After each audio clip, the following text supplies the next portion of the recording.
Meni je fascinantno, kako se je zgodba obrnila posebno na glavo. Namreč prvi Škoda Superb je bil pravzaprav podaljšani, predelani Volkswagen Passat s Škodino značko. No, danes pa je Volkswagen Passat tisti, ki je pravzaprav predelani Škoda Superb s Volkswagenovo značko. Namreč Škoda je bila tista, ki je zasnovala oba Škoda Superba in Passata. Ampak seveda govorimo o Superbu, kakršnega poznamo danes.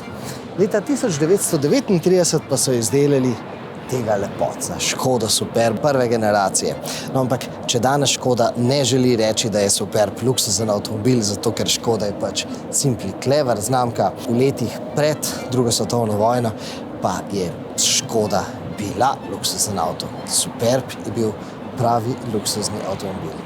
No, v avtomobil sem sedel z leve strani, kar pomeni, da sem bil sopotnik. No, sedel sem spredaj levo in pa zadaj levo. Peljal pa me je Škodin kustos, ki žal ni želel pred kamerom, pa vseeno poslušajmo, kaj me je o tem avtomobilu naučil.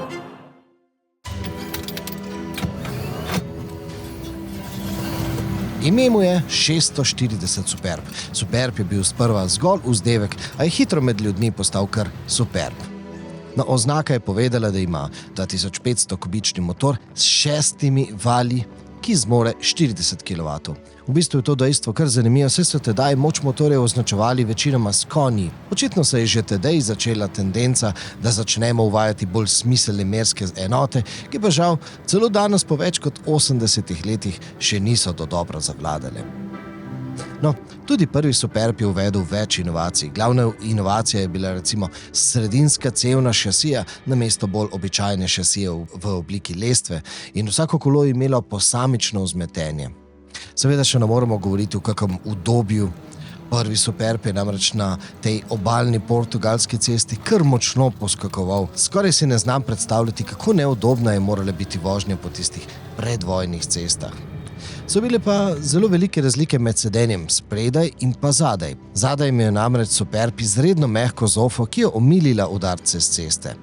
Prvi Superb pa je bil dolg 5,5 metra, prostorna kabina pa je ponujala prostora za 6 potnikov. Pred kolena gospode na zofi so lahko namestili tudi 2 zasilna dodatna sedeža, za pomočnike ali pa za otroke.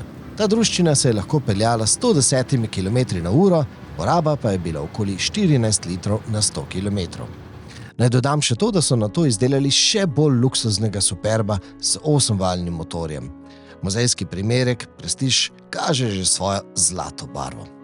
Ampak muzej si bomo od blizu pogledali ob kakšni drugi priliki. Za vaš naslednji klik vam zdaj priporočam Superba za današnje čase.